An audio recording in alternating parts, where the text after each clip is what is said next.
August 18th, 1587. Roanoke Island, off the coast of what is now North Carolina. A woman named Eleanor Dare gives birth to a daughter.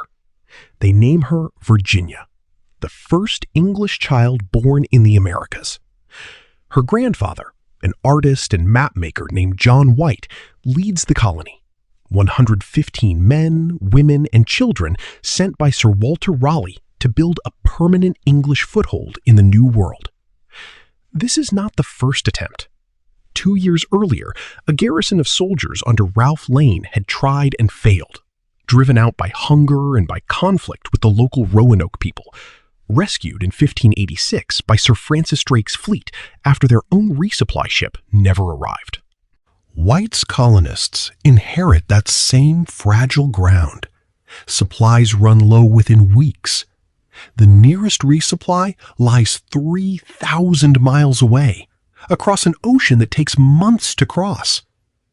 The colonists ask White to sail home and bring back food, tools, and more settlers. He agrees, reluctant to leave his daughter and infant granddaughter behind. Before he leaves, the colonists make an arrangement. If they are forced to abandon Roanoke, they will carve their destination into a post or a tree. If they leave under attack, they will carve a cross above it. White expects to return within 3 months. Instead, it takes him 3 years. He reaches England in November 1587, only to find the country bracing for war. King Philip II of Spain is building an armada to invade. Every seaworthy ship in England is seized for the coming fight. White petitions the crown for a vessel. He is refused again and again.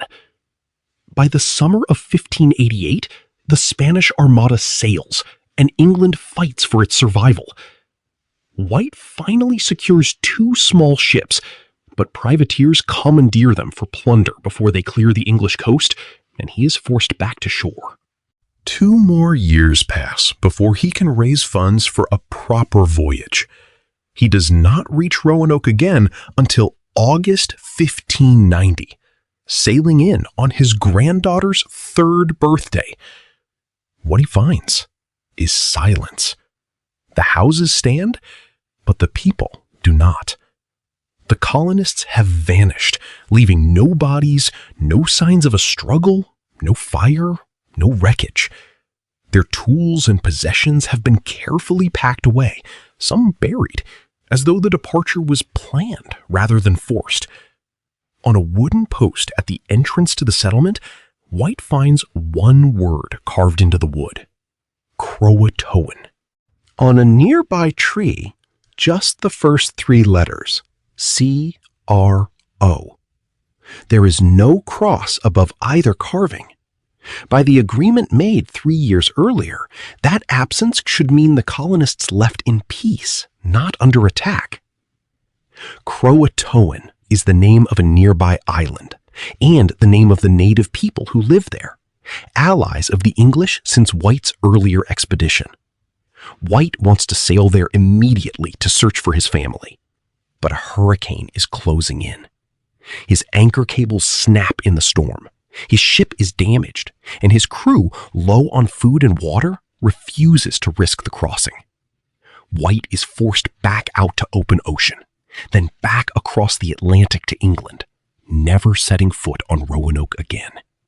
He dies without knowing his daughter's or his granddaughter's fate. In the centuries since, searchers have tried to finish what the storm interrupted. Some believe the colonists walked to Croatoan Island and were absorbed into the Croatoan community, intermarrying and living out ordinary lives under new names.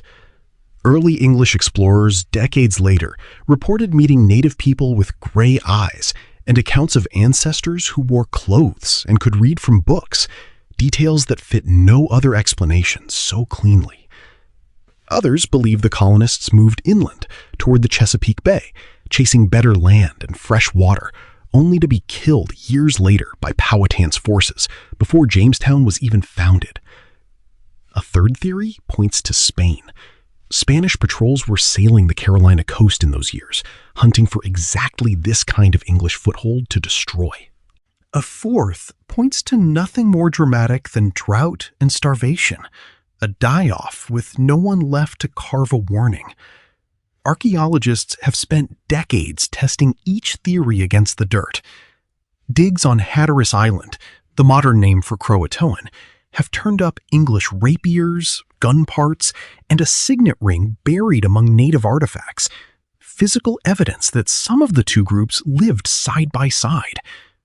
Digs inland near the Chowan River have found English pottery repaired in the native style, decades before Jamestown existed.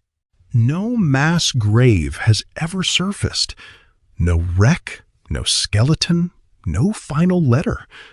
Every fragment supports a different ending, and no fragment closes the case. In the 1930s, a series of inscribed stones surfaced in Virginia and the Carolinas, claiming to record Eleanor Dare's own account of the colonists' final years. Newspapers ran the story as a lost history rediscovered.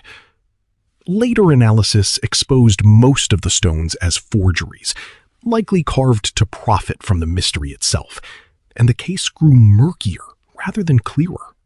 Modern historians increasingly favor a quieter conclusion, that there was no single disaster at all, that the colonists most likely split into smaller groups and simply joined the communities already living around them, trading English names for a chance to survive. It is a less dramatic answer than a massacre, but harder to prove, because assimilation leaves almost nothing behind for archaeologists to find centuries later. For more than 400 years, that single carved word has outlived every person who might have explained it. They had a word. They never had an answer.